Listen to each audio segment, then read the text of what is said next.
Okay, everybody, so this is part 2 of chapter 26. So this is where we're really going to get down into the nitty-gritty of what we call the nephron. Now, the nephron is the part of the kidney that actually filters the blood, and then through a process of reabsorption, filtration, and active transport, it's going to form what we call urine. Okay, so the nephron is the individual microscopic functional unit of the kidney that is able to form urine. And it has a couple of different parts to it. It has a renal corpuscle and it has a renal tubule. Each tubule empties into the collecting system. And we kind of described the collecting system in the last video. We kind of talked about where it empties out the bottom of the pyramid. This part's going to talk about the collecting system that happens before the renal papilla. Okay, so we mentioned has a renal corpuscle. This is an unusual structure that has a capsule, which is basically a little container to catch what we're going to filter out and draw out from the blood. And inside this capsule is going to be a capillary entanglement called a glomerulus.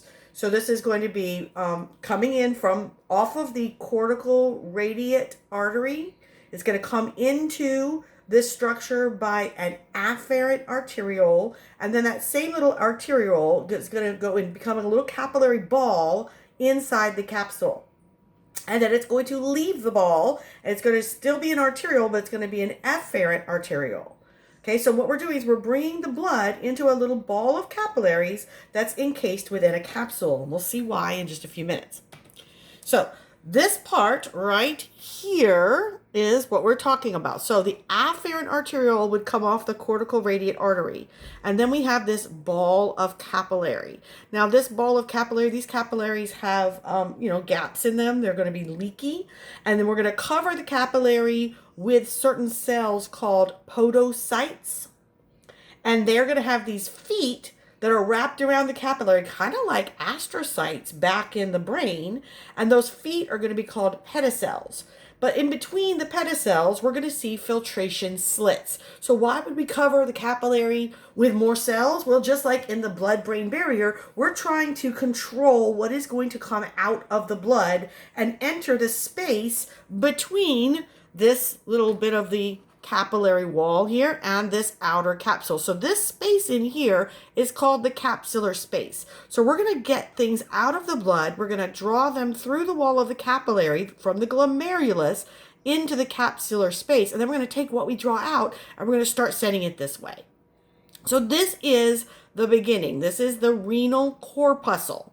It has the glomerulus, or the tangle of capillaries. It has the capsule. The next part of the nephron is a long set of tubules, the renal tubule, and it has 3 sections. The one that is closest to the glomerulus, where we're going to take the fluid that we pull out of the blood first, is called the proximal convoluted tubule. Convoluted means it bends around and around. It's kind of twisty. Okay, so here's my proximal convoluted tubule. And then you'll notice it starts and it goes down into a loop. This loop is called the loop of Henle, and it's got a descending limb that's going down, and then of course gets to the bottom, and then it has an ascending limb as we start to go back up. Okay, so those are all parts of the loop of Henle. And then we have another twisty, kind of crowded area at the other end. This one is called the distal convoluted tubule. So those are the 3 parts of the renal tubule: proximal convoluted tubule, loop of Henle, distal convoluted tubule. Okay, so let's go back. The capsule is an outer wall of the corpuscle, and there's a space then between the glomerulus, the entanglement of capillaries, and the capsule, and that's going to be our capsular space. The glomerulus is about 50 intertwined capillaries. And again, we bring the blood to the glomerulus by what we call the afferent arteriole. And as it leaves, we have not removed the oxygen. So we brought oxygenated blood to the glomerulus. The oxygen is not one of the things we remove. So it leaves the glomerulus. It's still technically in an artery. And so it is now going to leave by the efferent arteriole. The capsule has an outer layer, it has a visceral layer, and it has a space. So the outer layer of the capsule is the wall of the capsule.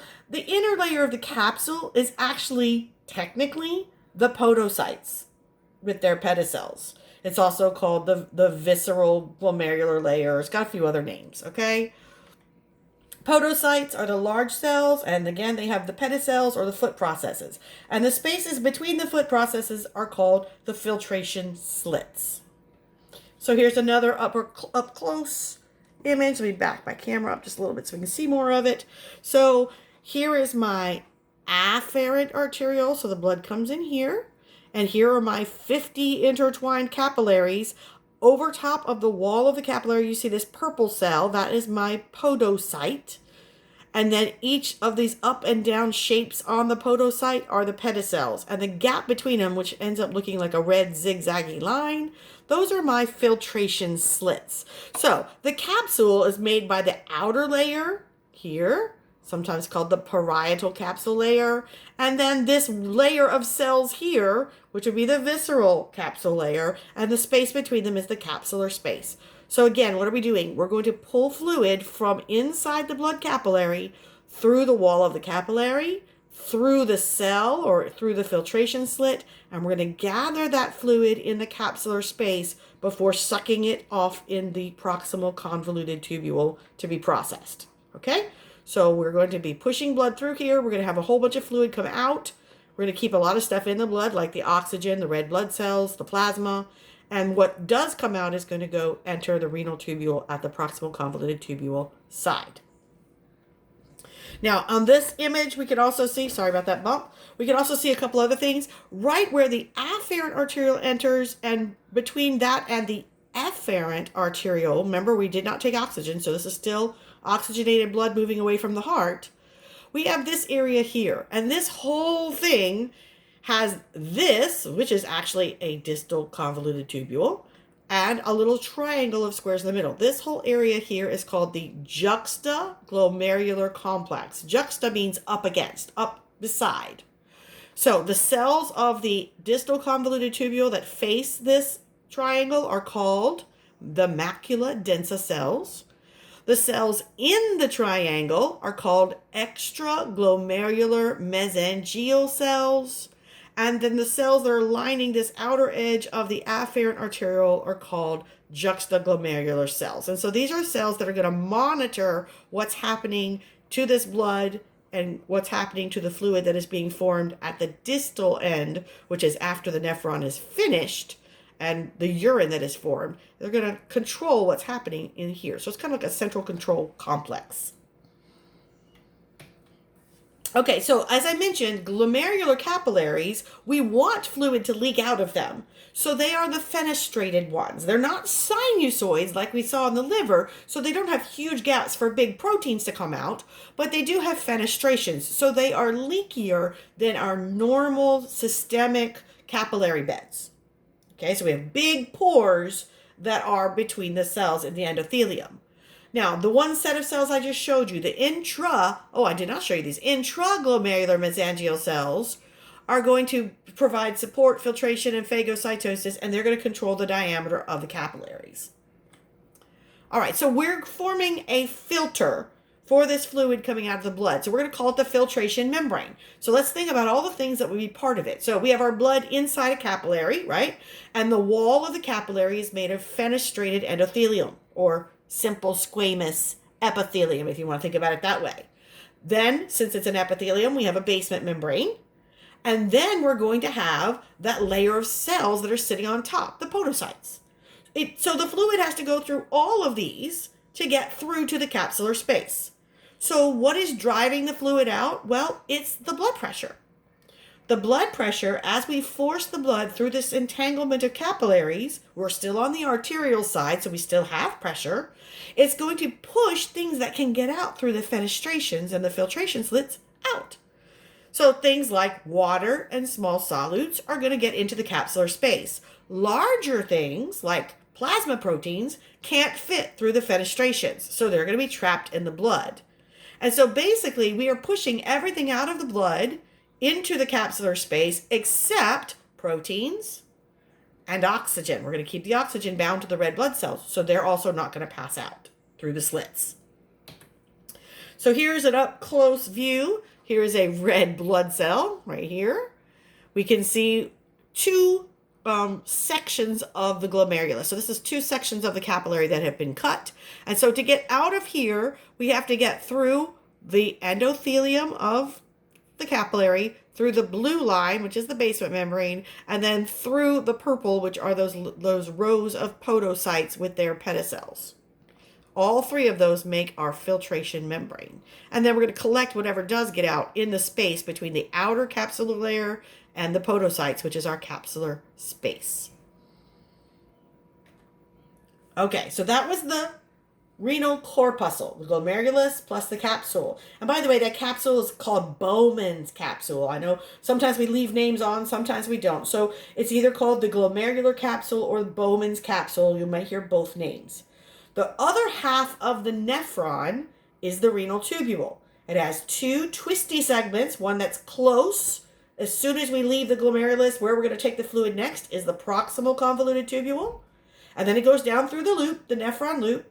And then it comes back up and it goes into the distal convoluted tubule, which wraps back around and goes between the afferent and efferent arterioles, as we saw in the last diagram. The segments are separated, like I said, by the nephron loop, also called the loop of Henle, which is a U-shaped tube, and the bottom of the tube, at least a little bit, gets into the pyramid part of the kidney lobe. Remember, the medulla. So most of the glomerulus is going to be up in the cortex, but at least the bottom of the loop is going to be down in the medulla. Okay, so here's this image again. So let's see, we've learned now the capsule, we've learned the glomerulus, we've learned the afferent arteriole that brings the blood into the glomerulus, the efferent arteriole that takes it out, and then after we collect the fluid, it goes into the proximal convoluted tubule, then it goes down the nephron loop, the descending side of the loop of Henle, and then the ascending side of the loop of Henle, and then the distal convoluted tubule, which actually part of this is going to be wrapped around over here. Okay. So while we're taking the fluid through the tubule, we're changing what's in the fluid. We're going to take some of the things that leaked out of the blood and we're going to soak them by reabsorption back into the body. We don't want them to go away in our urine. We're going to actively put wastes into this filtrate. So the nature of the filtrate is different whether we're talking about what's in the proximal convoluted tubule, in the descending loop, in the ascending loop, or in the distal convoluted tubule. So we have several processes going on at once. We're going to have diffusion, we're going to have reabsorption, we're going to have filtration, we're going to have active transport. So in the proximal convoluted tubule, okay, it's surrounded inside, it's lined inside with simple cuboidal epithelium. So there's going to be lots of microvilli that are going to be there for what? We use microvilli to increase surface area for absorption. So when we first get the fluid out of the blood, out of the capsule, into this part of the tubule, the first thing we're going to try to do is reabsorb a lot of different things that we don't want to lose in the urine. And then we're going to send the filtrate down the loop, the descending limb, and then the bottom of the U, and then it turns, and then it goes up towards in the ascending limb up towards the cortex. Now, in addition to being descending and ascending, the epithelium in these regions can be thick or thin. So we have the descending thin limb, the ascending thin limb, and then the ascending thick limb, or thick ascending limb. DTL, ATL, TAL. And then after we finish through the thick ascending part of the loop, we enter the distal convoluted tubule. It has a smaller diameter than the proximal one because our filtrate has changed, the volume has changed, and these are epithelial cells that don't have microvilli. So guess what we're not going to be doing there? We're not going to be reabsorbing ions. We are going to be reabsorbing water and a few ions, not as many as we were in the proximal, and we're going to be actively secreting the things we're trying to get rid of with the urinary system in the distal convoluted tubule. So we have a lot of active transport going on of putting waste into the filtrate, which is now going to be called urine. Okay, so I showed you that little triangle where the afferent and efferent arterioles go into the glomerulus. And I said we had this weird triangle of cells and the surrounding cells that were called the Juxtaglomerular complex. So the cells that exist, there are three different kinds: the macula densa, the juxtaglomerular cells, and the extraglomerular mesangial cells. These are all there to help regulate how much blood pressure is happening within the glomerulus, which is going to affect how much urine or filtrate is forming. So the macula densa cells are epithelial cells in the wall of the distal convoluted tubule. So that's the end point, right? We are finished forming our filtrate by the time we're in the distal convoluted tubule. So these are cells that are monitoring the concentration and volume of the urine. Have we left anything in it that we don't want to have lost in the urine? Okay. These are going to then have chemoreceptors to look for particular ions, and baroreceptors that are looking at the pressure of the urine. That will let us know about the volume. Okay, the next group of cells are the juxtaglomerular cells. These are smooth muscle cells in the wall of the afferent arteriole. So by contracting or relaxing these muscle cells, we're going to, first of all, we're going to use them to take the blood pressure coming into the glomerulus. And if necessary, we can have them sense changes in blood pressure that need us to secrete renin. And then we have the extraglomerular mesangial cells, and they are the ones between the afferent and efferent arterioles inside the little triangle, and they are going to give us feedback control of both the blood pressure and the filtrate. So again, this is this area right here on the diagram. The whole thing is the juxtaglomerular complex, that just means beside the glomerulus. The extraglomerular cells in the triangle, the macula densa cells in the distal convoluted tubule, and the the juxtaglomerular cells in the wall of the afferent tubule. Afferent arteriole. Sorry. Okay. So let's say we pass the filtrate. We get it from the glomerulus into the proximal convoluted tubule, down the loop, up the loop, into the distal convoluted tubule. Now what? After the distal convoluted tubule, we start putting the filtrate into the collecting system. Well, that makes sense. We're collecting it to get it out of the kidney, right? Send it to the bladder. So these are a series of tubes that take it from the distal convoluted tubule all the way to the calyces. So first, we have collecting ducts. So collecting ducts are going to receive the filtrate from many of the distal convoluted tubules of separate neurons. So each duct starts out in the cortex, and it works its way down through the medulla, and it carries the fluid to the papillary duct, which is the renal papilla, and then from there we will take the fluid into a minor calyx, and then a major calyx, and then the renal pelvis, and then the ureter. So the collecting system takes the tubular fluid from each individual nephron and delivers it ultimately to the renal pelvis. But guess what? Even though we made a bunch of adjustments in the filtrate, getting it to the distal convoluted tubule, we can still mess around with it a little bit more until it reaches the renal papilla. We can change the amount of water that we're keeping in the body or getting rid of in the urine, so we can adjust the composition of this forming urine. And this last collecting system determines the final osmotic concentration and volume of the urine that's going to leave the kidney. Okay, so here's the collecting system. We have the collecting ducts. So this would be the end of a proximal convoluted tubule into the collecting duct, and then that will become a papillary duct, and then it goes into the minor calyx. And what changes between collecting duct and papillary duct? Well, the kind of nature of the cells that are there. We have principal cells and intercalated cells in the collecting duct, and we have columnar cells in the papillary duct. Okay, so I'm going to stop this video again and pick it up at slide 51 in part 3.